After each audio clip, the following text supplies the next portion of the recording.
Breaking news, Pope Francis has died. Plus, a new update on the Bryan Kohberger case. What's next in the trial? From the Northwest Public Broadcasting Studios on the campus of Washington State University, this is Murrow News 8. Hi, I'm Seth Stern. And I'm Evan Suarez. Welcome to Murrow News 8. Pope Francis has passed away today at the age of 88 due to a stroke and irreversible heart failure. Vatican doctor Andrea Arcangeli said in a death certificate that the Pope had fallen into a coma before his death early in the day. A funeral date is yet to be announced, but the Vatican said it would likely take place between Friday and Sunday. Our reporter Will Glaspie is outside the St. Thomas More Catholic Church, gathering reactions from the community on this somber day. Center, where their memorial mass for the late Pope Francis is beginning here in about half an hour at around 5:10 p.m. It's going to be led by Father Paul Herrick, the pastor and chaplain of the St. Thomas More Catholic Student Center, as you see behind me. With the Pope's passing in the early morning hours, it was on Easter Monday in the Vatican.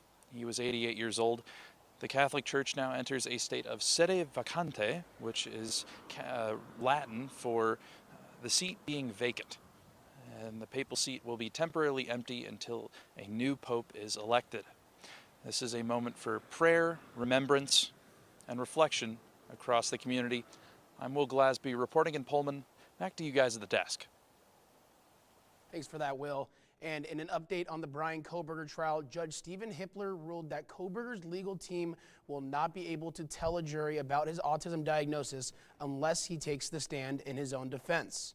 Kohberger's attorney had repeatedly said it's unlikely he will take the stand in his own defense because of his diagnosis, but they still wanted to speak on the matter to explain what might be seen as odd behavior at the defense table.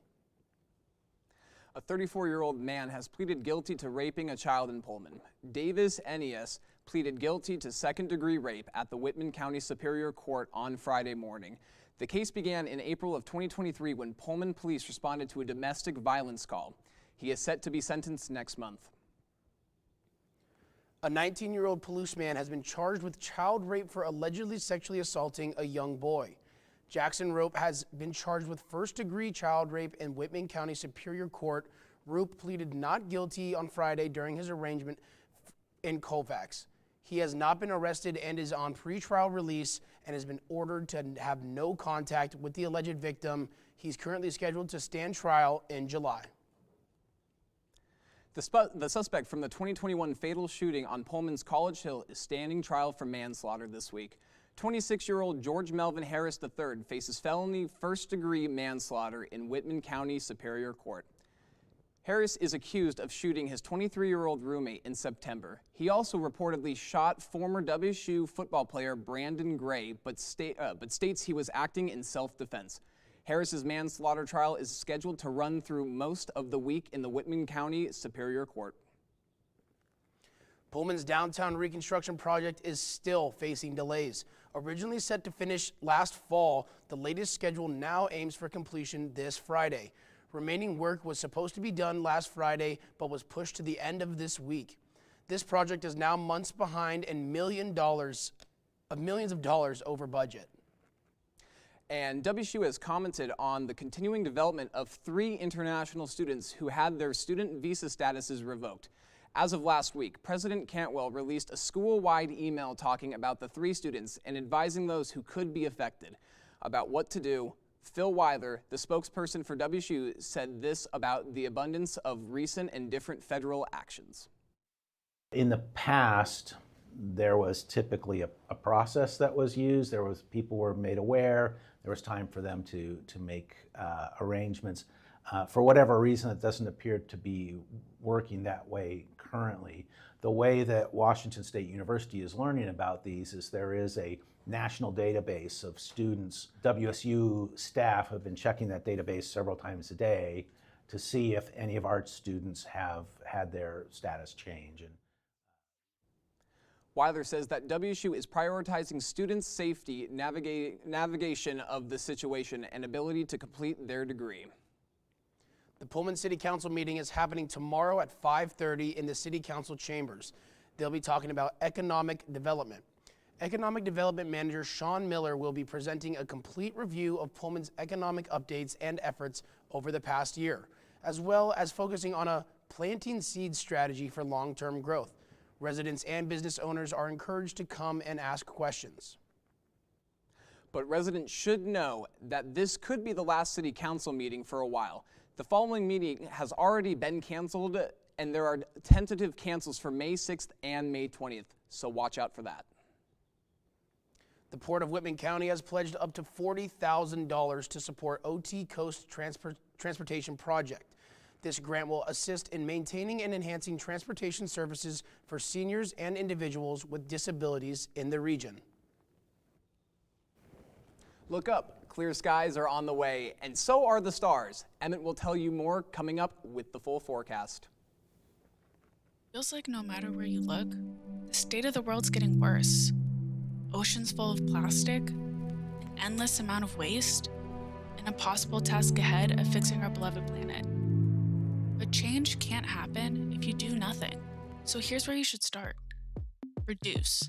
Why?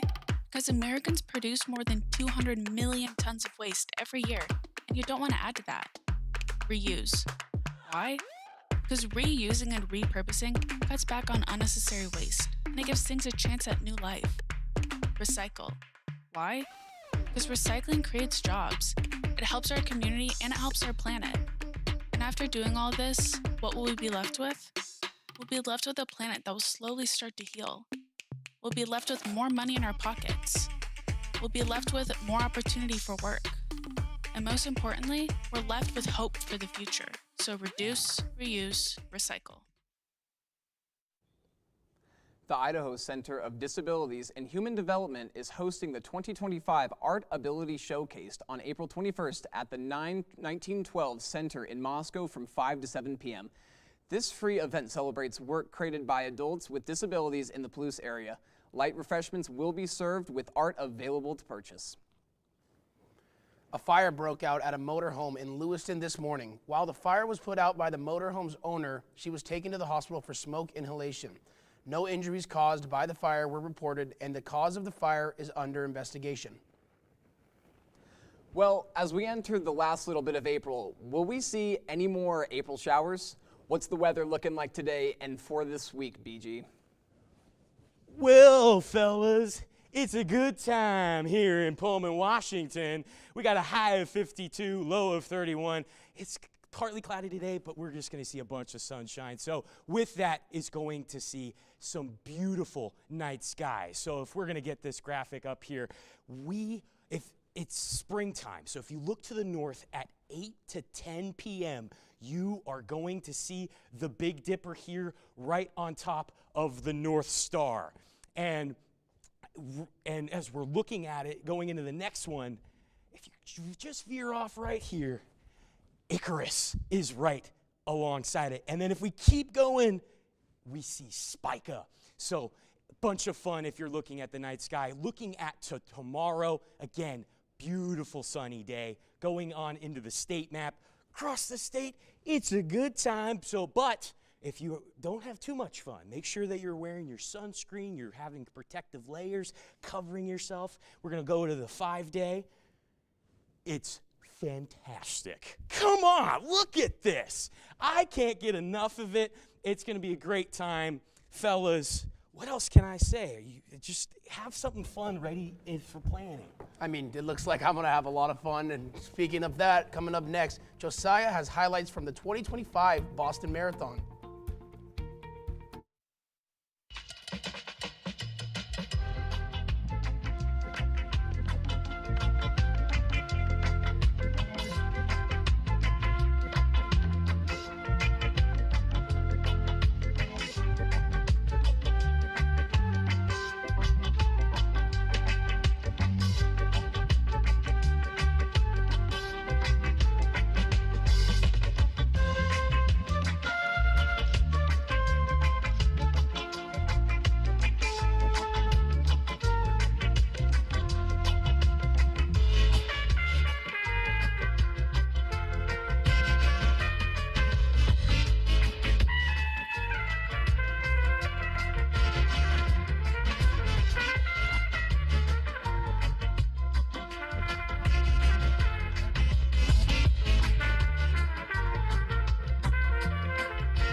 I'm Josiah Pike, and this is your sports report. The 129th Boston Marathon wrapped up earlier today, the world's oldest and respected marathon that has more than 30,000 runners from around the world competing in this 26.2-mile race from Hopkinton to Copley Square. John Korir of Kenya won his first Boston Marathon in the men's division, joining his brother Wesley, who won the event back in 2012.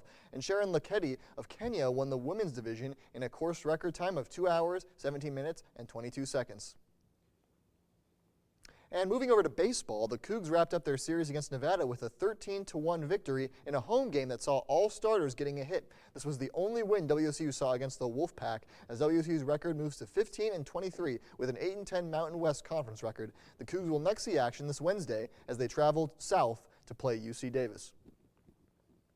Moving from college baseball to the pros, the Mariners are continuing to roll, picking up another series win yesterday in Toronto against the Blue Jays, making that 4 consecutive series wins for the M's. Fernando Tatis Jr. was named the NL Player of the Week, while the Mariners' own Dylan Moore was just named the AL Player of the Week. Moore went 10 for 26 at the dish, hitting 3 home runs and driving in 5 runs while also stealing 3 bases.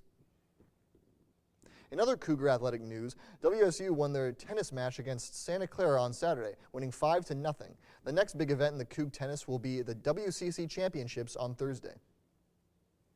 The Cougs basketball team has picked up their first transfer from the portal. Junior guard Jerome Morton signed with WSU Friday, ready to go for the 2025-26 season. Morton, a transfer from Morehead State, played 52 games for the Eagles, including a starting role as a sophomore last season, averaging 10.4 points per game and 3.3 rebounds per game. Back in 2022, Morton arrived at Morehead State as the number 2 ranked high school player in the state, according to Prep Hoops. Well, speaking of sports, we've entered playoff season in both the NBA and NHL. Stay tuned for a couple of our first round series predictions next.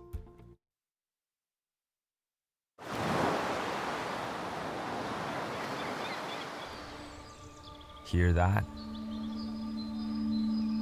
That's the sound of your life.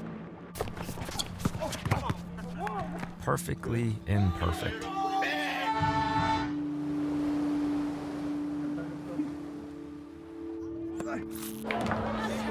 Beating in rhythm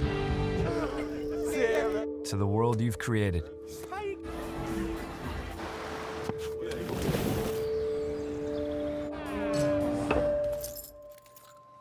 But every time you drive after drinking, the music gets drowned out.